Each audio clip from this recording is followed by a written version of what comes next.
Today, I had a discussion with my friend on Discord, and you are also welcome to join. And especially if you want to ask questions, you are very much welcome to join. But anyway, the topic of the day was guilt, right? And so, for a little bit of a context, this is a friend I've been talking to for a fairly long amount of time, but the gist of the story goes like this. Um, there were some things that happened in the past that my friend regrets very much. And now, because of that, um, the person who my friend made a mistake to is still around my friend, right? And while they're not particularly close, while they are not like in the same social circle who hang out every day or nothing like that, but still they encounter themselves, and then who knows what the other person is thinking. But what matters is my friend is feeling a lot of guilt, a lot of remorse, and basically like a lot of like a cringe attacks from the past, right? So the reason why I'm making this video for like the grander audience is because there was something interesting that I think is important for people to know about guilt, the feeling of like remorse and guilt in general, right? So one thing about when you make a mistake is that, yeah, we aren't really perfect human beings, right? So there will be times where we are going to be wrong. But at the same time, we can do everything right, but because our knowledge of the world, because our understanding of the world is imperfect, we may operate in ways that are not really right, even though we operate on within the best of our abilities, right? So for example, I'm a Korean guy, and I grew up in Korea. Korea is a very largely homogeneous kind of a society. Practically everyone is Korean there. It's not very multi-racial, right? So when I first came to America, and I first saw people of different colors, I pointed to them and like, whoa, that person's so like different color than me. So but to the best of my knowledge that I had when I was a child, right? That's a natural thing for me to do because, like, in Korea, that would be a sight to behold, right? Wow, that person looks so different from me. But in America, that's not the right thing to do, right? So, this is a very simple example, but I'm just trying to tell you that, number one, there are times where even you know you messed up. But number two, there are times where you don't even know you're messing up, but hey, you messed up. And also, number three, there are cases where everything that on your end is more or less fine, but another person may have their personal reason to, bring you into something like trouble, right? Okay, so for example, we're in the grocery line together, right? And I happen to, be a very impatient guy, so I just push forward, push forward, push forward, trying to get as close as possible to the person in front of me, right? And suppose the person in front of me has a, more need for personal space. So they can snap at me and they can say you have no concept of a personal space. You're so intrusive, right? So the thing is, it's not like I ran into that person, right? It's not like I intentionally wanted to make that person suffer. I just acted in within my reasonableness because guess what? In my experience, there have been times when I'm too relaxed at the line and it actually causes like a traffic jam because I'm not taking up space quickly enough, right? So, I have my reasons for operating in a certain way, and socially, being in a line is okay, but there's nothing stopping other people from making a problem out of it, right?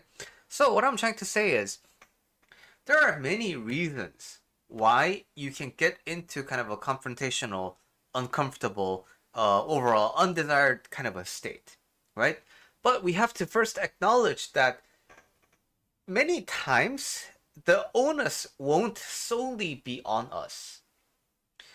But Of course, if you are the type of person who feels guilt, right, you are likely to make these kinds of happenings more about you. Why? In this is speaking in general. When you grow up in an environment where you are frequently put at blame, where you have high authority figures, like your parents have a very overbearing kind of a presence, and they are like the magnum opus of everything that is right, and then you are this immature person who always needs to be, behaving a certain way, something different from, basically, it's like this, right? The goalpost is always moving. Your parents are just critical of the person that you are. And it doesn't matter how much of a quality change you go through as a person. Some parents are unfortunately like this. So I'm not saying my friends' parents are like that, but this is a very common scenario of why people feel overly guilty about things, right? Because they're so used to the dynamic, they're so used to the idea of whatever they did, they are at blame. And this is a largely learned behavior. Because when you look at the truth of things, right? Like I explained in the beginning of the video, not a lot of things are 100% to be owned by you. The ideas that you have, the emotions that you have, the mental state you are in, it's all a result of some kind of systems interacting with each other to ultimately enforce itself onto you, right? So for example, again, I grew up in Korea, and in Korea it's common, well, it was at least, common for teachers to physically punish the students. But in America, it's very different. So, when I see an adult, I always, like, even if I'm an adult right now, right? When I see adults, I always see them capable of inflicting violence on me. But at the same time, I don't really think about guns. Why? Because I'm not an American, right? I didn't grow up in that kind of a culture during my formative years. So, that's what I'm trying to say. The identity that we have, the personality that we have, the traits that we have are really, we can't really say that 100% of it is completely owned by us because we are always interacting with the world at large, right? So, as we are interacting with the world, we form beliefs and we, think about things in a certain way, and then because of that, we act a certain way. And we act a certain way. Sometimes it is out of spite. Sometimes it is out of anger. Sometimes it is like negativity. I actually want to fuck you up, and then I, do some things. Sometimes it is like that. But other times, again, you don't mean it, but it ends up like that. So, the guilt part. Sometimes you can feel overly guilty. Sometimes you don't feel overly guilty, but you feel guilty, right? The thing is, what mattered if we had to choose between one or the other, right? What's more important when you have wronged somebody?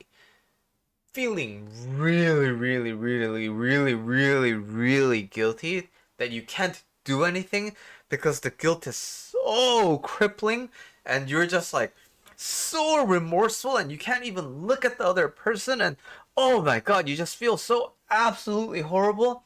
If you had to choose between that and actually rectifying your mistakes, actually trying to make things better for the other person that you have inflicted harm upon. So if you had to choose between the two, which one is actually better for the person you have wronged?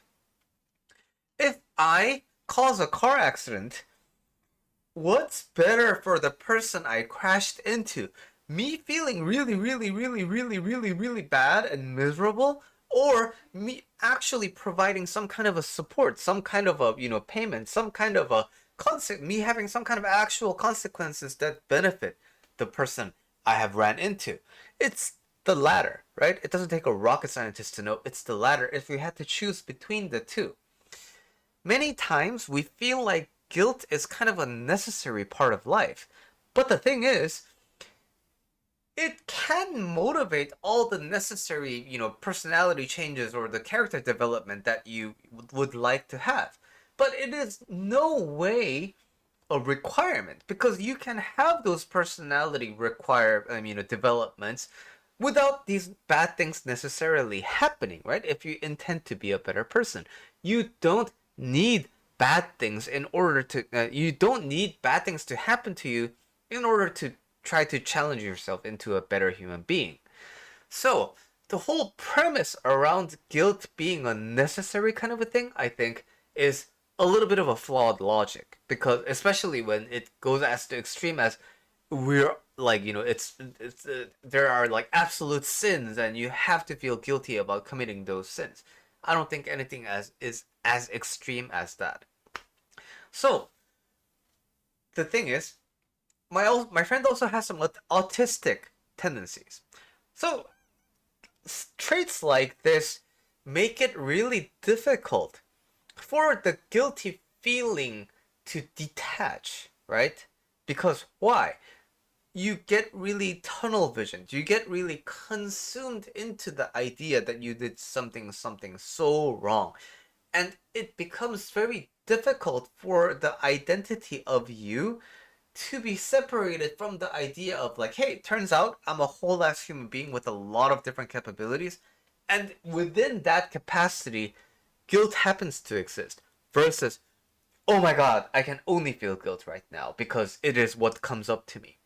So, in these times, it's important to consult some, professionals who have agency in, pharmaceuticals, right? Like, because drugs can help aid the brain in kind of separating these kind of severely attached emotional experiences so that you can kind of have a more a rounded view of things. Oh, wait, I feel guilty, but I realize that it's not supposed to be this crippling of a feeling.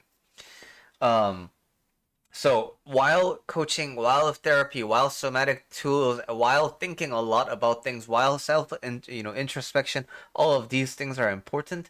I think it's also important to emphasize sometimes drugs can make your life so much easier because it just might be that, one combination of neurochemicals that you are missing, right? Because your brain, developed in a certain way.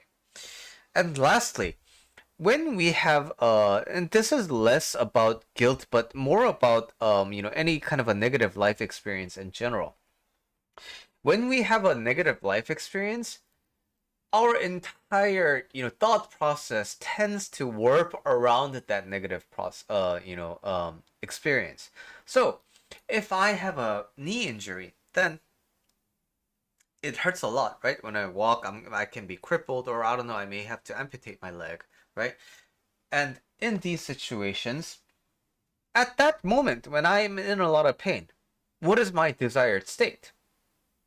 To not be in pain, right? Why? Because, again, I am in a lot of pain right now. But this kind of thinking about the desired state can be a little bit limiting. Because why? We are bound by the experience of pain when we are considering our desires. So, contextually, at the moment, I would like to feel painless. But it's important, especially if you have negative experiences, it's important to challenge yourself to think about beyond this current emotional experience you are having. After I recover, how do I want to feel? After I go through the mend, after I heal from this experience, how would I like to feel? That's such a powerful question, but I think the question of how would I like to feel, I think that unfortunately gets confined by our current emotional experiences. And I would really like to challenge you to think about how you would like to feel outside of any emotional confines that you may be experiencing at this current moment. Okay, so it ended up being a bit of a longer video today, but that is my long spiel on guilt.